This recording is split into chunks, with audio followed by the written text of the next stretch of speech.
Hello class. Today we will be learning about lipids, which will be the second macromolecule we will go over. The first one, if you guys recall, was the carbohydrate. But now we're talking about lipids. Now, lipids essentially are fats and oils. They can be used for things like energy storage, protection from whether it be things like water, and some other environments, some other environmental issues. Now, lipids are essentially, like I said, are very similar, are macromolecules similar to carbohydrates, where they have monomers, and those monomers make up polymers. If you recall from our last lesson, the monomer of carbohydrates are simple sugars, and the polymer of carbohydrates are polysaccharides, such as glucose and fructose. The monomers combine to make the large polymer. Macromolecules are the building blocks for monomers, and monomers are the building blocks for polymers. With lipids, the monomers are, there are actually two of them. There are fatty acids, and I think they're called glycerol. I think it's as pronounced. I think it's down here somewhere, but yeah, glycerol. Yeah, fatty acids and glycerols. And they combine, those monomers combine with each other to make a triglyceride. And we can go over what those are. So let's begin. A lipid, or lipids, include a diverse group of compounds that are largely nonpolar in nature. Nonpolar as in there's not a negative there's not a negative and positive pole. It's simply nonpolar. This is because they are hydrocarbons that include mostly nonpolar carbon-carbon or carbon-oxygen bonds. And that makes sense because carbon generally is nonpolar.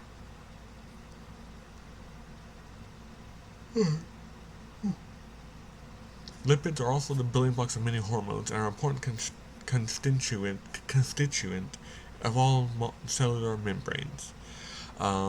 Every cell in every eukaryotic cell has a phospholipid layer that keeps water from willy-nilly going in. And we'll get to phospholipids later. But first, the main thing is the fact that lipids are fats and oils. A fat molecule consists of two main components, the glycerol and the fatty acid. Glycerol is an organic compound. An organic compound is an alcohol. And again, we're going to see this later, that in science, a term that you normally use is not quite the same term that is used in the scientific community. An alcohol is simply something that is an organic compound. And it has 3 carbons, 5 hydrogens, and 3 hydroxyls, which are OH molecules. Fatty acids have long chains of hydrocarbon into which a carboxyl group is attached. And we will see the photo right here. Here's a glycerol. It has your 3 carbons, your 5 hydrogens, 1, 2, 3, 4, 5, and your 3 hydroxyl groups. And then your fatty acid has your hydroxyl group with a long chain of carbon atoms connected to 2 or 3 at the end, hydrogens, and of course it is identified by this double bond of oxygen.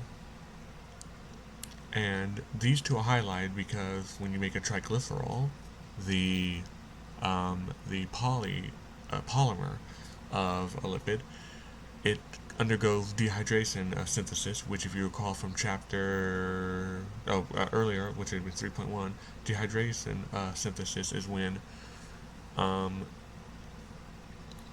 hydrogen and when a hydrogen from one source and a hydrogen and oxygen from another source leave, which combine them, and which combined the two things leaving them, and leaves water. Like for instance, if you look here, you will see here with this particular OH, this H is going to leave this glycerol, and this fatty acid is going to lose its OH, and come down here, and you will see that these two combined at the O. Dehydration synthesis. And that's how you get triglycerides. They're called as triglycerides because, as you can see, oh, I'm sorry, they're pronounced triacylglycerol. But most people call them triglycerides because they are much easier to say. And that's because there are 3 fatty acids for the glycerides, for the glycerol. Each of the OH has 3 fatty acids. Alright. Now, fatty acids may be saturated or unsaturated. And you probably hear that a lot when you're going over food, like you hear that saturated fats are bad and unsaturated fats are good. But why is that? Well, let's go over that. Now, keep in mind, I'm not a nutritionist, I'm a biologist, so I'm not going to give I don't really have the ability to give the very specific reason as to why, but I can give you a general reason as to why that is. First off, it's worth mentioning that there's one big anatomic, for lack of a better word, difference between saturated fats and unsaturated fats. Saturated fats have nothing but single bonded carbons as far as the eye can see. See, look, it's single to single to single to single to single. If you recall from chapter 2, probably 2.1 somewhere in here, we went over how the lines represent one bond, one covalent bond. And what that means is covalent bonds are when 2 atoms share electrons. So when you see a line here, it means that they are sharing one atom. Sharing one electron. And over here, with the CO, you see that it's double line, means double bond, means they're sharing 2 electrons. Anyway, saturated fats have a chain of carbon bonds. Unsaturated fats, however, have at least one double bonded carbon somewhere in the middle of the chain. Carbon to carbon bond. I think some can have multiples, but generally you will see them have 1 or 2. Most unsaturated fats are liquids at room temperature. We call these oils. So saturated fats are fats, but technically unsaturated fats are oils. And you hear this a lot. Butter is a saturated fat, but oil, like olive oil, is an unsaturated fat, and that makes sense. Alright. And the reason it's liquidy is because actually we will discuss it later on. So let me not get ahead of myself. Alright, when a fatty acid has no double bonds, it is a saturated fat, because it is not possible to add more hydrogen to the chain's carbon atoms. A fat may contain similar or different fatty acid attached to glycerol. Long straight fatty acids with single bonds generally packed tightly and are solid at room temperature, like I said with butter. And butter melts because we put it in a microwave, it is well beyond room temperature. Animal fats with stearic, if I can pronounce it, acid, and palmitic acid, common in meats, and the fat of butyric acid, common in butter, are examples of saturated fats. Mammals store fats in specialized cells, or adipocytes, if I can speak properly today, where fat globules occupy most of the cell's volume. We will go over globules later on in this subject. Unsaturated fats or oils are usually of plant origin and contain cis unsaturated fats. Cis and trans indicates the configuration of the molecules around the double bond. If hydrogens are present in the same plane, it is a cis fat, and if hydrogens atoms are of a different plane, it is a trans fat. And we will go over all that here in the photos. First off, if you are interested in the physical reason why unsaturated fats are generally liquid, is because of this double bond here that causes it to often bend. This is because when they bend, they do not cling tightly to each other like saturated fats do. Because of this, they move around more freely.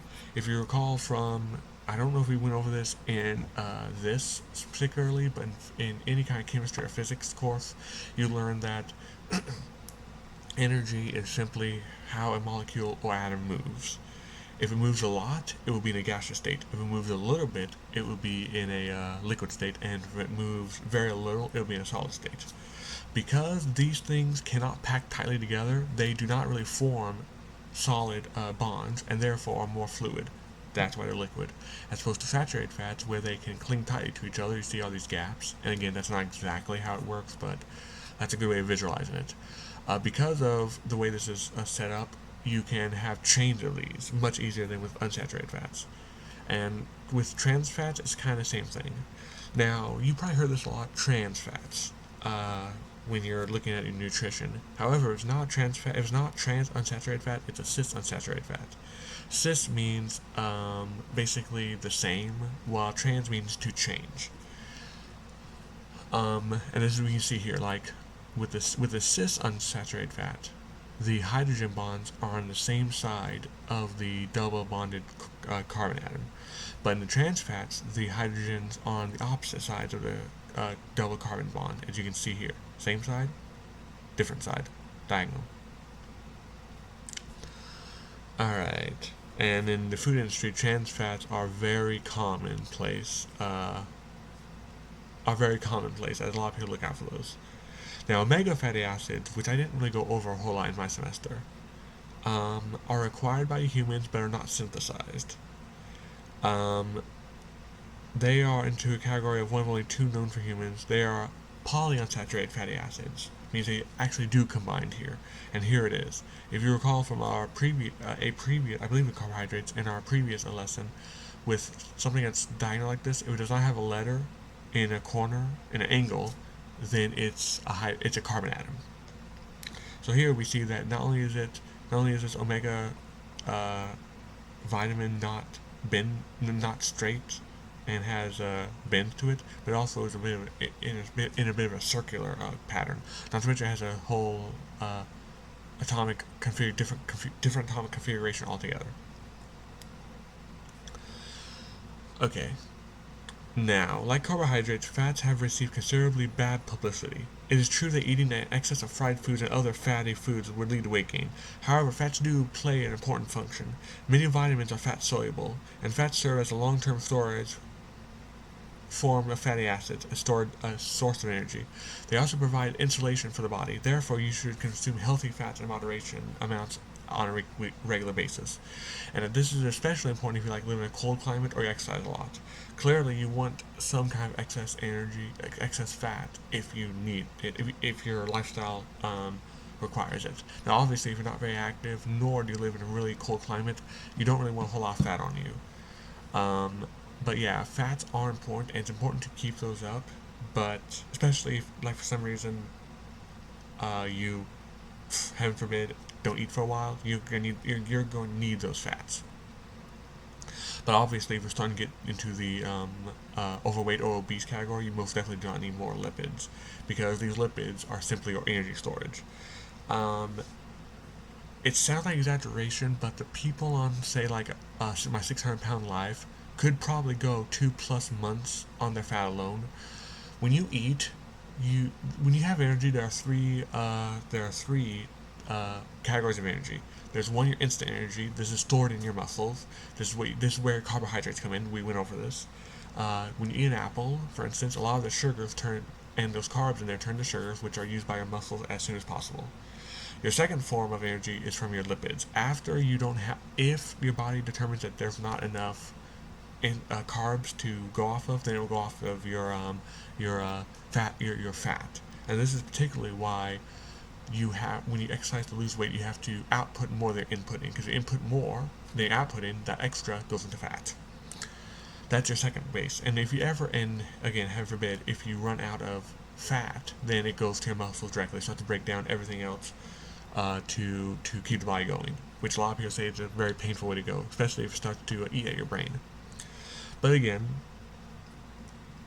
that doesn't really happen, especially if you prepare for anything like that. Anyway, these lipids are not just for storage, as they can be used for protection, such as waxes. Wax covers some aquatic bird feathers and some plants' leaf surfaces. Because of wax's hydrophobic nature, which we will get to in a minute, they prevent water from sticking on the surface. Long fatty acid chains ester, e- estrified to long chain alcohols comprise waxes. Um, if you know the cuticle of any plant, that's basically a wax. If you feel it, it does feel waxy, like you almost peel it away. So that's what that is. That's a lipid. And now phospholipids. These are important, and a lot of people don't realize how important these are. I don't know if there are any. I don't know if there are any particular disorders with these, but if there are, you're in for a heap of trouble. Anyway, phospholipids are major plasma membranes constituents that comprise cells' outermost layers. This is why anything that's waterproof will have a phospholipid layer. Cells have a phospholipid layer. Your skin does because it's watertight. Like water cannot leak into your body. Basically, what these are made of triglycerides, some saturated fat, some unsaturated fat, with a hydrophobic head, made up of your phosphates, which we will get to those in more detail later, and your, of course, your glycerols. Now, what do these exactly do?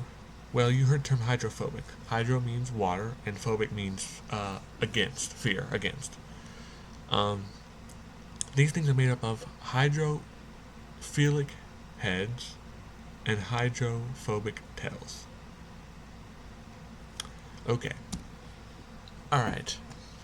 Now, here's how the the phospholipid bilayer keeps water out. Let's just say that this is a cell. You have the inside components, including the plasma and water itself, right here, and the outside water right here. What happens here is the hydrophobic tails push against each other with the hydrophilic head group outside. The hydrophilic head group attracts water and allows it to pass over it.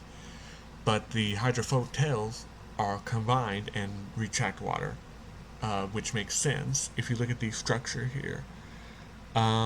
If you recall anything from what's it called? Your hydrogen bonds. Oxygen is unattracted from oxygen, and hydrogen is unattracted to hydrogen. But oxygen and hydrogen attract each other.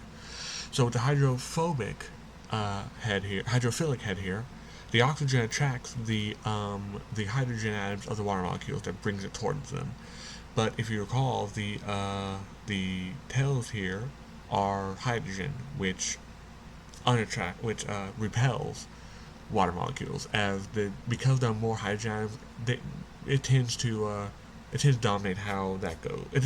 The hydrogen atoms tend to dictate what molecules they're attracted to. So what happens here is that these two are so pushed together that when the water gets over here, it goes across the heads here, but it can't get past it because it is repelled by the tails here. So that's how this bilayer protects waterproof cells and other skins of aquatic animals. So that's what's going on. Now we're going to steroids. Similar to what I said about alcohols, it's worth mentioning and reminding you that the terms that scientists use aren't quite the same. When you hear steroid, you probably think of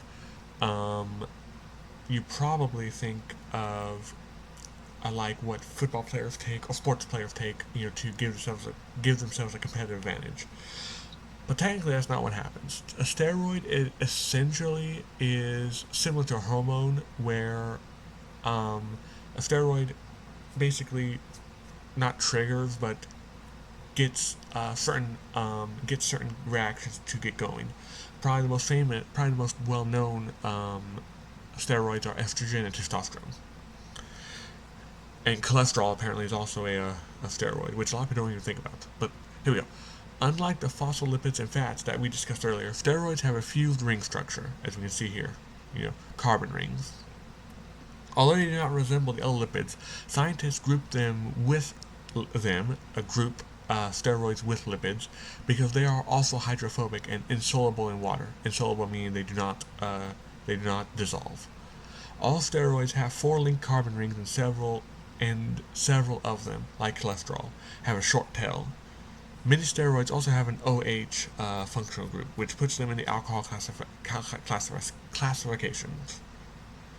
Cholesterol is the most common steroid. The liver synthesizes cholesterol and is the precursor to many steroid hormones, such as testosterone, estrogen.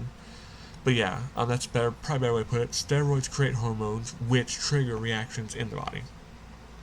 It also is a precursor to vitamin D. Cholesterol is also a precursor to bile salts, which is made in the gallbladder. Although lay people often speak negatively about cholesterol, it is necessary for your body's proper functioning. But of course, like with anything, you don't want too much of it, as it can build up plaque and stuff in your arteries, such as saturated fats, and you don't want that, obviously. If the cholesterol is creating too many steroids you don't need, then it can create a problem. Well, that is all for this video. Next time we meet, we will be going over the proteins. So just want to thank you all very much for watching. Have a wonderful day, and God bless.